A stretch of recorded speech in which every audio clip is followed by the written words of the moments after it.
Welcome to our channel নামি সোনার স্বাদে বাঙালি।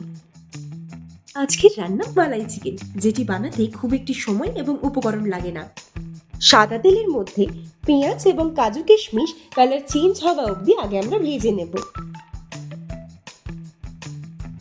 এটি ভাজা হতে হতে এবার আমরা চিকেনটাকে ম্যারিনেট করে নেব খুবই অল্প উপকরণ দিয়ে।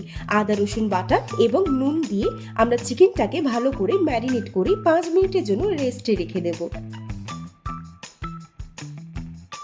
পেঁয়াজের কিন্তু এবার একটা গোল্ডেন ব্রাউন কালার হয়ে এসেছে। এবার আমরা এটি একটা মিহি করে পেস্ট করে নেব। এই কড়াইয়ের মধ্যে আরেকটু সাদা তেল দিয়ে একে একে সব চিকেনগুলোকে কালার চেঞ্জ হওয়া অবধি আমরা ফ্রাই করে নেব।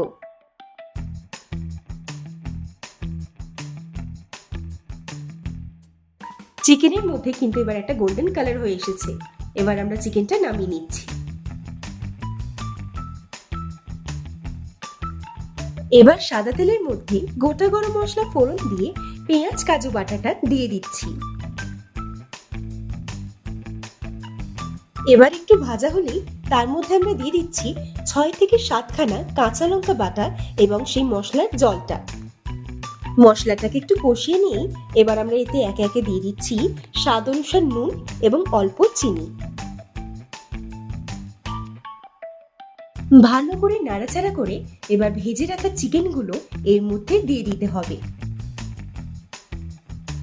এক্সট্রা কোনো জল দিচ্ছি না। ভালো করে চিকেনটাকে কষানো হয়ে গেলেই এর মধ্যে এবার দিয়ে দিচ্ছি ফাটানো মালাই। আপনারা চাইলে ফ্রেশ ক্রিমও দিতে পারেন। গ্রেভিটা একটু মাখা মাখা হয়ে গেলেই এর মধ্যে রোস্টেড কস্তুরি মেথি, ভেজে রাখা পেঁয়াজ মানে বেরেস্তা এবং ধনেপাতা দিয়ে ভালো করে মিক্স করে নিতে হবে। শেষে মাখন দিয়ে নামিয়ে নিলেই আজকের রান্না মালাই চিকেন তৈরি হয়ে যাবে। খুবই অল্প সময় এবং অল্প উপকরণেই তৈরি করে ফেলুন এই রান্নাটি। আমাদের এই ভিডিওটি দেখার জন্য ধন্যবাদ। এরকম আরও ভিডিও দেখার জন্য আমাদের চ্যানেলটিকে লাইক, সাবস্ক্রাইব এবং শেয়ার করবেন।